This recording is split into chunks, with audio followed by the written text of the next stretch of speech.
Hello बच्चों। अभी हम लोगों ने इससे पहले अपना फर्स्ट चैप्टर कंप्लीट किया, जिसमें हम लोगों ने बिजनेस के बारे में पढ़ा। इंडस्ट्री, ट्रेड, कॉमर्स, ये सब टर्म्स के बारे में हम लोग पढ़ के आए और बिजनेस से रिलेटेड रिस्क फैक्टर्स।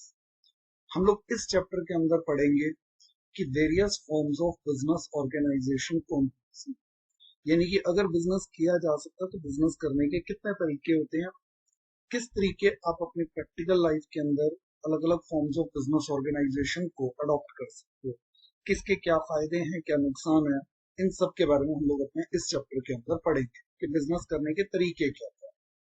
ठीक है, देखो एक सिंपल तरीका तो बिजनेस करने का ये होता है कि आप अकेले बिजनेस करो। एक तरीका होता है कि ग्रुप में मिलकर करो।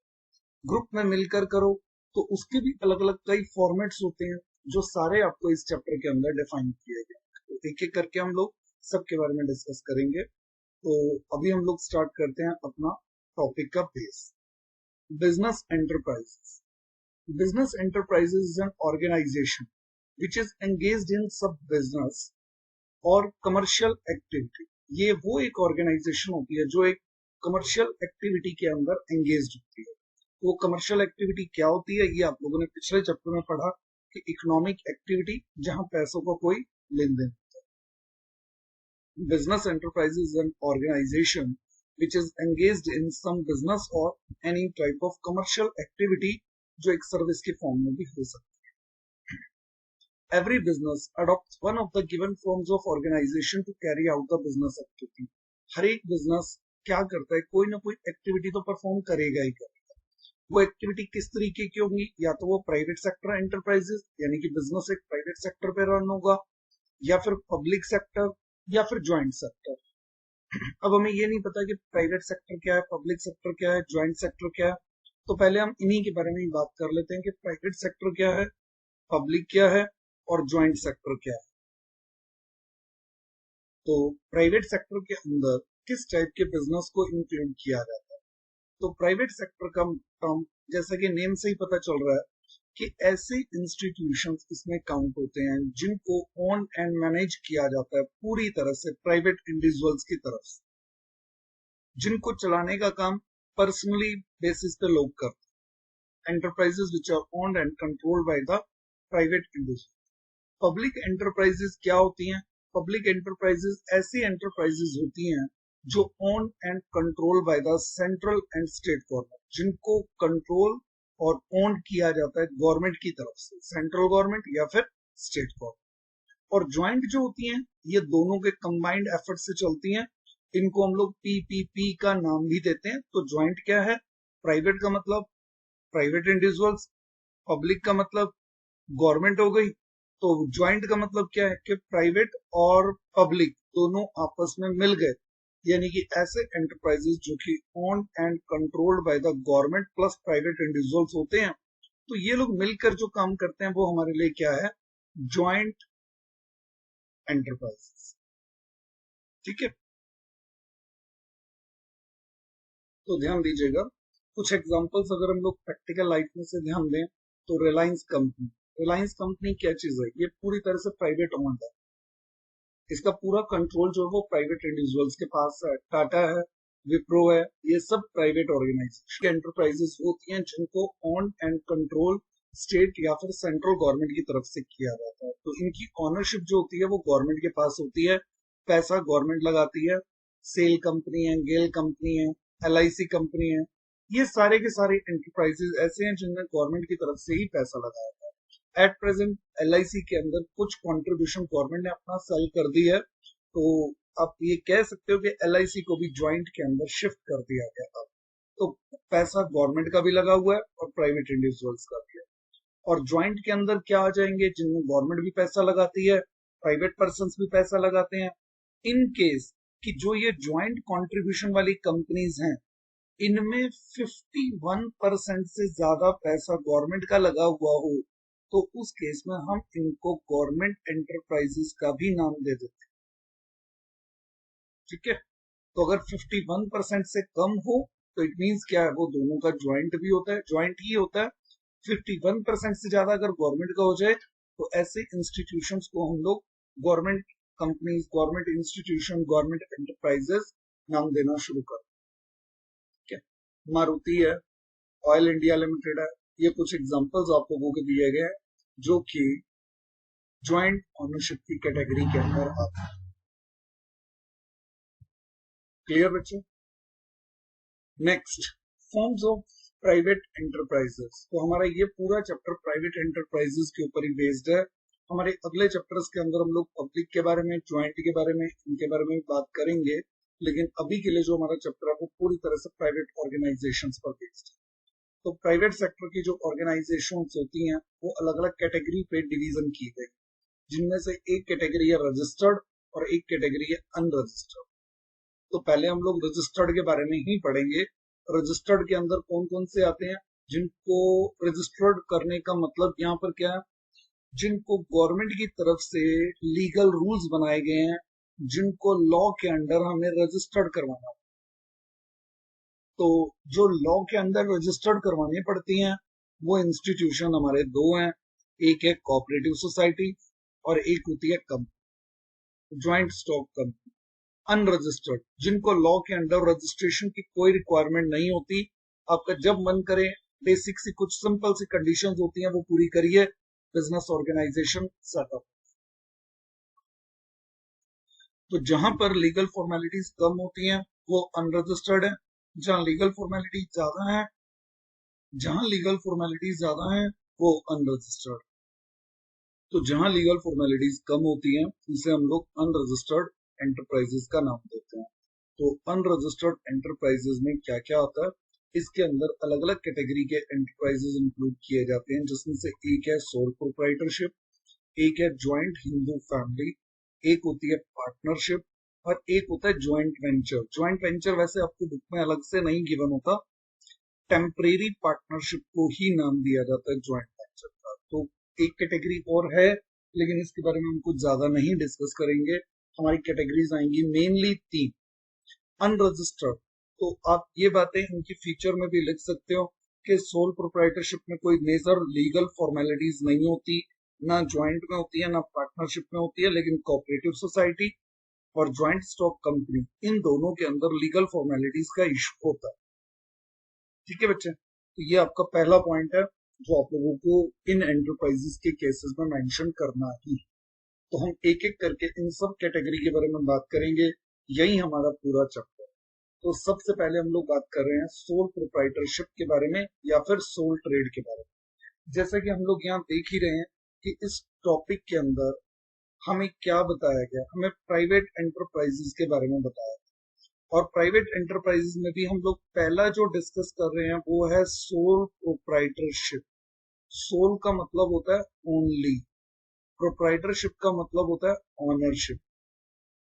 तो जहां पर एक ही पर्सन, ओनली वन पर्सन की ऑनरशिप होती है उसे हम लोग नाम क्या देते हैं, सोल प्रोप्राइटरशिप। अब सिंपल से कुछ बातें हैं बच्चे, सोल प्रोप्राइटरशिप का मतलब क्या हुआ, एक पर्सन अकेला। आपको जब कोई पर्सन अपना बिजनेस शुरू करना चाहे तो जहां पर उसके पैसे वैसे कम लगते हैं, नॉर्मली ये माना जाता है उन केसेस में सोल प्रोप्राइटरशिप ज्यादा बेटर। आपको क्या करना है, आपको कोई शॉप ओपन करनी है, ग्रोसरी शॉप ओपन करनी है, ठीक है, या फिर किसी भी टाइप का एक छोटा बिजनेस शुरू करना है, तो आपको किसी से ज्यादा डिस्कशंस की कोई रिक्वायरमेंट नहीं है, गवर्नमेंट की कोई ज्यादा बड़े रूल्स नहीं है, आपका जब मन करे आप अपना बिजनेस शुरू कर सकते। ठीक है, तो इस टाइप के बिजनेस की सबसे बड़ी फीचर यही होती है कि इसका फॉर्मेशन करना काफी आसान है। Oldest form of business organisation है कि जब से बिजनेस किया जा रहा है सबसे पहला फॉर्मेट जो होता था वो सोल प्रोप्राइटरशिप था। जैसे जैसे बाद में क्या हुआ, कंपटीशन बढ़ते गए, लोगों के पास पैसे की रिक्वायरमेंट बढ़ती गई बिजनेस करने के लिए, तो उन्होंने क्या किया, मिल के काम करना शुरू कर दिया। तो ये टॉपिक में हम लोग अभी मिल के काम करने वाले बिजनेस कितने टाइप के होते हैं उनके बारे में ज्यादा बात नहीं करेंगे, हम लोग यहाँ बात करेंगे सोल प्रोप्राइटरशिप के बारे में। ठीक है, तो with the passage of time human की रिक्वायरमेंट्स इंक्रीज हुई, सिविलाइजेशन डेवलप हुई, तो बिजनेस ऑर्गेनाइजेशन भी चेंज होती गई, जहां पर लोगों ने मिल के काम करना शुरू कर दिया। इंडिविजुअल एफर्ट्स कलेक्टिव एफर्ट्स में कन्वर्ट हो गए। लेकिन आज भी क्या है, चाहे जितनी मर्जी डेवलपमेंट हो चुकी है, सोल प्रोप्राइटरशिप आज भी अपनी मेरिट्स के बेसिस पे, अपनी स्पेशलिटीज के बेसिस पे आज भी best form of business organisation का नाम दिया जाता है। ओके, एमसीक्यू में ये पॉइंट अगर होता है कि which type of business form is the best organisation form, तो आपका आंसर होता है भाई जनरली सोल ट्रेड इज सबसे बेस्ट। ठीक है, डेफिनेशन क्या होती है? देखो, सोल ट्रेडर की कुछ डायरेक्ट आपको अगर मैं कहूं कि डेफिनेशन टर्म्स के बारे में, तो आप ये टर्म्स पे ध्यान रख सकते हैं कि आपको डेफिनेशन देना है। तो sole trader is a business, type of business unit where one person is solely responsible for providing the capital. एक ही पर्सन क्या करेगा? कैपिटल प्रोवाइड करेगा, रिस्क बियर करेगा और मैनेजमेंट करेगा। इनके अंदर ये एक वर्ड छोटा सा ध्यान देने वाला है कि जब एक पर्सन बिजनेस करता है तो पैसा कौन लगाएगा? कैपिटल। शुरुआत में कौन लगाएगा? वो सिंगल पर्सन। रिस्क कौन बियर करेगा? रिस्क बियर करने का मतलब यहाँ पर क्या है कि उस बिजनेस के अंदर अगर कोई प्रॉफिट होगा या लॉस होगा तो वो कौन बियर करेगा? वो पर्सन। मैनेजमेंट, मैनेजमेंट का मतलब होता है कि उस बिजनेस से रिलेटेड कोई भी डिसीजन मेकिंग करना है तो डिसीजन मेकिंग का जो काम होगा वो भी कौन करेगा? वो अकेला पर्सन। एग्जाम्पल के तौर पे आपने क्या किया? ग्रोसरी शॉप ओपन कर ली। अब उसमें आप कौन सी कंपनी के प्रोडक्ट रखोगे, कौन से नहीं रखोगे, कौन सी ब्रांडेड आइटम बेचोगे, चीनी बेचनी है, ब्रांडेड बेचनी है, अनब्रांडेड बेचनी है, कितना प्रॉफिट होगा, कितना लॉस होगा, वो सब आपको बियर करना पड़ता है। तो एक सोल प्रोप्राइटरशिप की ये डेफिनेशन है जो कि JL हेंसन की तरफ से दी गई है। तो आपको पर्सन का नेम लिखने की कोई नीड नहीं रहेगी, अब जस्ट डेफिनेशन के टर्म्स हैं। तो इन सब टर्म्स को देखने के बाद अगर हम अपनी फीचर्स के बारे में बात करें कि सोल प्रोप्राइटरशिप की फीचर्स क्या क्या है, तो फीचर्स का मतलब ये है कि उससे रिलेटेड आपको सारी बातें लिखनी, मतलब क्वालिटीज क्या है, डिसक्वालिटीज क्या है। तो फीचर का मतलब दोनों चीजों को इन्वॉल्व करके होता है। तो अगर आप ये पॉइंट अच्छे से कवर अप करते हो बच्चे, तो आपको इसकी फीचर्स लिखने में भी कोई प्रॉब्लम नहीं आती और इसकी मेरिट्स भी कवर अप हो जाती हैं और डीमेरिट्स भी कवर। तो ध्यान दीजिएगा, सोल प्रोप्राइटरशिप की फीचर क्या है? नंबर 1, सबसे पहले single person owner. Number 2, unlimited liability. Unlimited liability का मतलब यहाँ पर क्या है कि इन केस कि अगर बिजनेस के अंदर लॉस हो जाता है तो लॉस होने के केसेस में, जैसे मान लीजिए थोड़ी देर के लिए हमने क्या किया, एक बैंक से लोन ले लिया। लोन ले लिया कितने का? 10 करोड़ रुपए का। और बिजनेस में क्या हो गया? नुकसान। तो बैंक वाले क्या करेंगे? ये पैसा रिकवर करने के लिए पहले तो क्या करेंगे? बैंक वाले ये पैसा उसकी पर्सनल एसेट से पूरा करेंगे। सॉरी, रेक्टिफाई करूं, सबसे पहले ये पैसा वो बिजनेस की एसेट से रिकवर करेंगे। कि अगर बिजनेस के अंदर कोई एसेट्स पड़ी हुई हैं जिनको बेचा जा सकता है तो वो उनको बेचेंगे और अपने 10 करोड़ रुपए पूरे करेंगे। मान लो थोड़ी देर के लिए 4 करोड़ रुपए वहां से पूरे। उसके बाद ये बैंक वाले क्या करेंगे? उस पर्सन की घर की, उसकी पर्सनल एसेट्स जो हैं, उन पर्सनल एसेट्स पे भी अटैक करेंगे और वहां से अपने वो 6 करोड़ रुपीस को पूरा करने की पूरी कोशिश करेंगे। तो ये बिजनेस के अंदर एक रिस्क फैक्टर माना जाता है अनलिमिटेड लाइबिलिटी। लिमिटेड लाइबिलिटी कब होती है? लिमिटेड लाइबिलिटी सोल प्रोप्राइटरशिप में तो होती नहीं है, लेकिन उसके अंदर एक फीचर जरूर होती है कि अगर बैंक से लोन लिया हुआ है 10 करोड़ रुपए का और बिजनेस की एसेट से वो लोन पूरा हो रहा है 4 करोड़, तो ये जो 6 करोड़ है ये आपकी पर्सनल एसेट्स को कोई खतरा नहीं होता। यानी कि 6 करोड़ रुपए वो बैंक का नुकसान हो गया, आपको सिर्फ 4 करोड़ ही देना है जितना उस बिजनेस की एसेट्स। लेकिन ध्यान रखिएगा कि अगर आप सोल प्रोप्राइटरशिप में बिजनेस कर रहे हो तो ये आपके बिजनेस के लिए रिस्क फैक्टर जरूर है। ठीक है, अनलिमिटेड लाइबिलिटी सबसे बड़ी डिसएडवांटेजेस में काउंट होती है सोल प्रोप्राइटरशिप। इसके बाद फॉर्मेशन एंड क्लोजर। अब तो सोल प्रोप्राइटरशिप बिजनेस करना है, अब जब मर्जी शुरू करो, जब मर्जी बंद करो। एग्जाम्पल के तौर पे भाई आपकी क्या है, ग्रोसरी शॉप का ही मैंने एग्जाम्पल अगर लिया तो आपकी अपनी मर्जी है, अब जब मर्जी शटर ओपन करोगे, दुकान खुल गई, जब दिल करे बंद कर दो। कोई कंडीशन नहीं है कि भाई आपने राशन की दुकान खोली है तो सुबह 4 बजे दुकान खोलनी है, रात को 10 बजे तक खोलनी है। आपका पर्सनल बिजनेस है, आप जब चाहे स्टार्ट करें, जब चाहे बंद करें। इजी फॉर्मेशन है, इजी क्लोज है।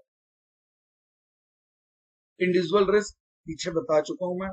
कि जो भी प्रॉफिट होगा, लॉस होगा, नुकसान होगा, फायदा होगा, आग लग गई, चोरी हो गई, सब आपको बियर करना पड़ेगा। वन मैन कंट्रोल, एक ही पर्सन कंट्रोल करता है सामान कहां से आएगा, कौन से ब्रांड का आएगा, कितना आएगा, कैश में आएगा, उधार में आएगा, किसको नगद बेचना है, किसको उधार बेचना है, ये सारे डिसीजन कौन लेगा? एक person. No separate legal entity, इसका मतलब क्या होता है? ये पॉइंट कहीं ना कहीं आपके इस अनलिमिटेड लाइबिलिटी वाले पॉइंट से रिलेटेड है।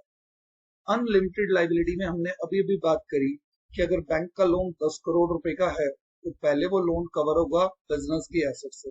अगर नहीं कवर अप होता तो उस केस में ये माना जाता है कि जो बिजनेस ने लोन लिया था ना, ये बैंक का लोन, वो बिजनेस का लोन नहीं, वो उसका पर्सनल लोन है। तो पर्सनल लोन है, पर्सनल एसेट से भी पूरा करें। तो नो सेपरेट लीगल एंटिटी, ये ध्यान रखना है, ये पॉइंट भी। आप जब बच्चे अकाउंट्स की क्लास में बैठते हो तो टीचर आपको बोलता है कि सेपरेट लीगल एंटिटी, कि बिजनेस और बिजनेसमैन दोनों अलग अलग होते हैं। अकाउंटिंग वे में दोनों अलग अलग होते हैं, लेकिन लीगल फॉर्मेट्स में जब लीगल टर्म्स की बात आती है, जहां लोन वगैरह की रिकवरी करने की बात आती है, तो गवर्नमेंट भी ये कहती है भाई सोल प्रोप्राइटरशिप अकाउंट्स में अलग अलग है, लेकिन लीगल फॉर्म्स में जहां लोन की बातें आएंगी हम उन दोनों को एक ही मानेंगे। तो पहले लोन की recovery personal asset, business asset से करेंगे, अगर पूरी नहीं हुई तो पर्सनल एसेट्स को भी कवर अप किया जा सकता है। Lack of business continuity, lack of business continuity का मतलब यह है कि अगर पर्सन की डेथ हो जाती है, पर्सन दिवालिया हो जाता है, तो उस केस में बिजनेस पर उसका डायरेक्ट इफेक्ट पड़ता है। एक एग्जांपल के तौर पे अगर हम लोग ये कहें कि भाई हमारे पड़ोस में भी कोई एक शॉप है जो टेलरिंग वगैरह का काम करता है, तो वो पर्सन इतना एक्सपर्ट है, हम उसके पास जा रहे हैं, इन केस अगर उस पर्सन को कुछ हो जाता है तो उस पर्सन के बाद अगर कोई नेक्स्ट पर्सन उसकी फैमिली में से भी अगर कोई बिजनेस करने आ जाए, तो आपको टेलरिंग में क्या चाहिए होती है? वो एक्सपर्ट क्वालिटी। जो जरूरी नहीं है कि जो नेक्स्ट जनरेशन जो आएगी, जो शॉप पर बैठेगी, उसके पास भी वो हुनर हो, वो क्वालिटी। तो ये एक इस बिजनेस की फीचर मानी जाती है, जहां पर आपको एक स्पेशल टैलेंट्स की रिक्वायरमेंट होती है, वहां सोल ट्रेडर बेटर रहता है, और वो उस पर्सन तक ही लिमिटेड है। जरूरी नहीं है कि उसकी आगे आने वाली जनरेशन में कोई भी पर्सन उस बिजनेस को संभाले तो सेम वही क्वालिटीज प्रोवाइड करता है। ठीक है, एग्जाम्पल के तौर पे और भी ले सकते हुए, मैं कोचिंग क्लासेस ले रहा हूँ, तो अगर मैं अच्छा टीच कर रहा हूँ तो बच्चे मेरे पास आ रहे हैं। इन केस के अगर मेरे बच्चे अगर उस बिजनेस को संभालें, तो जरूरी नहीं है कि वो कोचिंग में वो काम भी करे, वो क्वालिटी भी देता है। ठीक है, तो ये हम लोग इनहेरिटेंस की फॉर्म में ट्रांसफर नहीं कर सकते। ठीक है, ये बिजनेस टाइप्स के ऊपर भी डिपेंड करेगा। अब ग्रोसरी शॉप के लिए तो कोई टैलेंट की रिक्वायरमेंट नहीं है, जो पर्सन हो आएगा बैठेगा, उसको बस सामान बेचना आना चाहिए। क्लियर? तो जहां स्पेशल टैलेंट की रिक्वायरमेंट होती है सोल प्रोप्राइटरशिप में, तो वहां कॉन्टिन्यूटी नहीं। तो ये बात आप कह सकते हो कि सोल प्रोप्राइटरशिप के हर एक टाइप ऑफ बिजनेस में हम ये नहीं कह सकते कि लैक करती है बिजनेस पर। स्मॉल साइज, ये उन्हीं बिजनेस के लिए ज्यादा अच्छा है जहां बिजनेस छोटा होता है। अकाउंट्स, जो आप इसमें प्रॉफिट कमाओगे, लॉस अर्न करोगे, ये आपको पब्लिक को दिखाने की कोई जरूरत नहीं है, अपनी बातें अपने तक छुपा के रखी जा सकती है। इसमें सिक्रेसी होती है इस टाइप के बिजनेस के अंदर। और बिजनेस किसी भी टाइप का आप करना चाहें कर सकते हैं, आपको बिजनेस के सिलेक्शन करने की पूरी चॉइस है। ग्रोसरी की दुकान बनानी है, टेलरिंग का वर्क करना है, तो अक्सर छोटे बिजनेस के अंदर ये फीचर बेस्ट है। तो ये मेन आपके बिजनेस की फीचर्स मेंशन की गई हैं सोल प्रोप्राइटरशिप। बेटा जैसे मैं आप लोगों को बता ही रहा था कि अगर आप इसकी फीचर्स के ऊपर ध्यान देते हैं तो आपको इसकी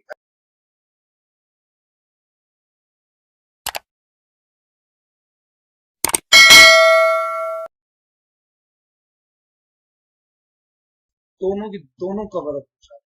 जैसे अगर मैं one by one in points के बारे में बात करूं, तो सिंगल ओनरशिप, इसका फायदा होता है कि पर्सन अकेला ओनर होता है, जो डिसीजन लेना है सिर्फ उसको अपने आप से पूछना है, यस या नो, दैट्स वहीं पर ही आंसर क्लियर।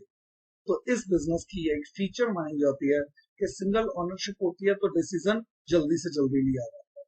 अनलिमिटेड लाइबिलिटी है, तो मैं पहले ही बोल चुका हूँ बहुत खतरनाक चीज है ये। पर्सनल एसेट्स को भी खतरा होता है इसमें, बिजनेस के अंदर ये डिसएडवांटेज है।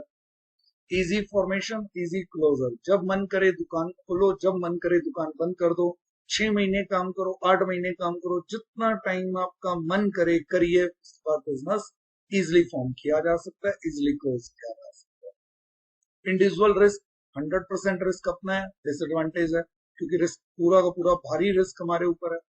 एक पर्सन का कंट्रोल होता है तो सारे डिसीजन वही लेता है, जबकि ये एक डिसएडवांटेज मानी जाती है, क्योंकि एक पर्सन बिजनेस के हर टाइप के डिसीजन लेने का एक्सपर्ट नहीं है। एक बिजनेस में ये हुनर हो बिजनेसमैन में कि वो माल भी अच्छा खरीद लेता है, पैसे भी मैनेज कर लेता है, फाइनेंस की भी प्रॉब्लम नहीं आने देता, वर्कर्स की अपॉइंटमेंट वगैरह भी कर लेता है, तो वो हर बिजनेस पार्ट के अंदर एक्सपर्ट हो, ये जरूरी नहीं। ठीक है, तो एक पर्सन के पास सारी क्वालिटीज नहीं होती, जबकि यहाँ एक ही पर्सन को कंट्रोल करना है, तो ये डिसएडवांटेज काउंट कर। तो वही बात मैंने यहाँ पर भी लिखी है, आप डिसएडवांटेज देख सकते हो, जो दोनों एरोज लगे हुए हैं उनमें दोनों के अंदर सेम पॉइंट मेंशन किया गया। पर्सनल एसेट्स रिस्क पर होती है, ये disadvantage. Lack of business continuity, business बंद हो जाता है, ये खास तौर से उन बिजनेस के अंदर बंद होने की बात होती है जहां आप उस पर्सन से रिलेटेड स्पेशल क्वालिटीज के बारे में बात करते हो। हाँ, किराने की दुकान के मामले में कहोगे तो वहां बिजनेस बंद करने की कोई जरूरत नहीं है, कंटिन्यूटी चलती रहती है। छोटा बिजनेस, तभी ये बिजनेस की फैसिलिटीज आप यूज कर सकते हो, बड़े बिजनेस में नहीं होता है, क्योंकि एक पर्सन इतना पैसा नहीं लगा सकता जो ओवरऑल बिजनेस को कवर है।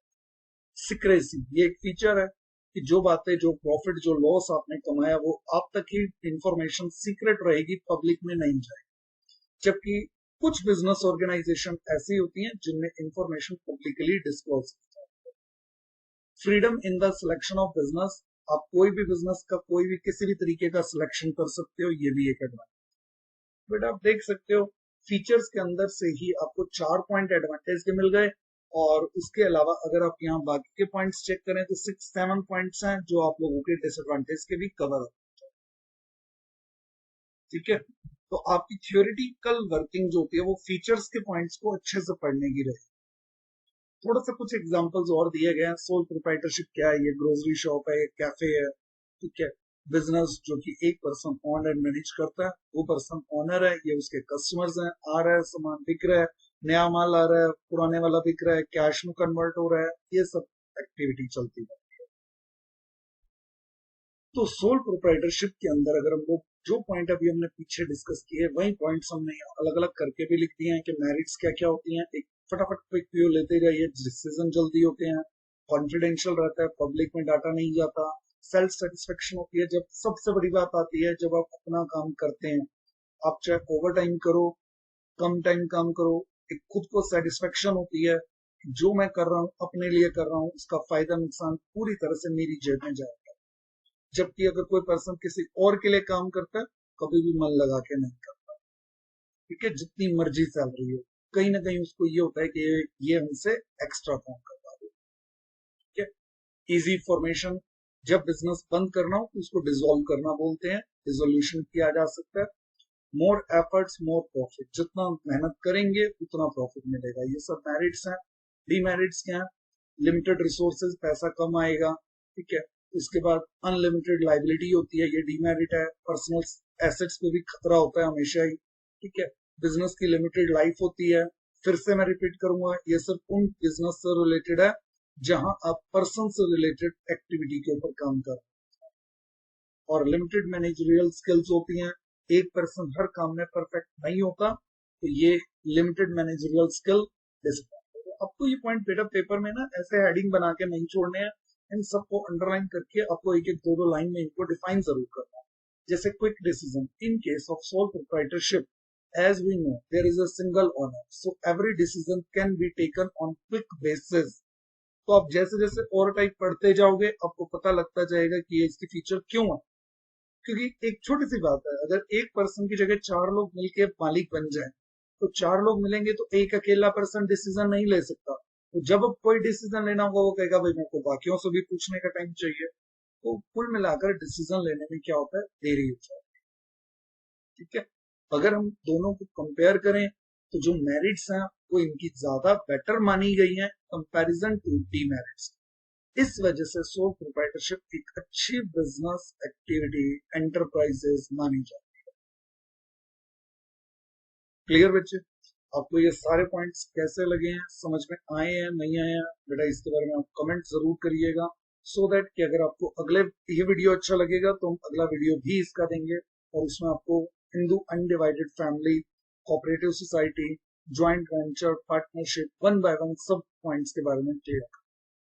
ठीक है बेटा, आज हम लोग इतना ही रखेंगे, यहाँ तक के पॉइंट्स आपको कवर।